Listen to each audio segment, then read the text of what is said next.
రాజుగారి నోట్లోంచి తాటాకు పడితే తాడి చెట్టు పడిందని ప్రచారం అయిందట. అట్లాగే మొన్న 10 మంది ఎమ్మెల్యేలు అక్కడ ఉన్నటువంటి ఒక మంత్రికి వ్యతిరేకంగా మీటింగ్ అయ్యారు. అది రేవంత్కి వ్యతిరేకం కాదు, ఒక మంత్రికి వ్యతిరేకంగా. ఓ రకంగా చెప్పాలంటే రేవంత్ని ఇబ్బంది పెట్టే మంత్రికి వ్యతిరేకంగా మీటింగ్ అయ్యారు. రేవంత్ ఆ తర్వాత జరిగినటువంటి కాంగ్రెస్ పార్టీ ఎమ్మెల్యేల మీటింగ్లో ప్రస్తావించడం, వాళ్ళు మేమేదో సరదాగా భోజనానికి కూర్చున్నాం అన్నారు, వాళ్ళకి తెలుసు ఆయనకి తెలుసు, కథ వెనక నడిపించారండి. ఇప్పుడు దాన్ని ఎగ్జాగరేట్ చేస్తూ ఎర్రబెల్లి దయాకర్ బీఆర్ఎస్ నాయకుడు మాజీ మంత్రి ఒక కీలకమైన వ్యాఖ్యలు చేసుకొచ్చాడు. 25 మంది ఎమ్మెల్యేలు ఇప్పుడు రెబల్స్ అయ్యారు, రేపో మాపో రేవంత్ ప్రభుత్వాన్ని కూల్చేస్తారు అన్నటువంటి పాయింట్. నిజంగా అంత సీన్ ఉందా?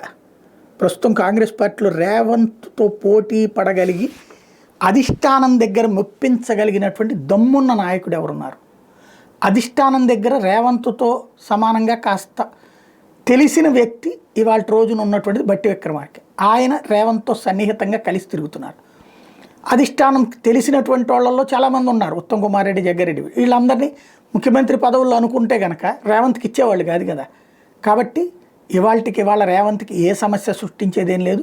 ఇదేంటంటే కాసేపు బీఆర్ఎస్ కార్యకర్తలు సంతోషం నింపడానికి తప్పించి మరేం లే.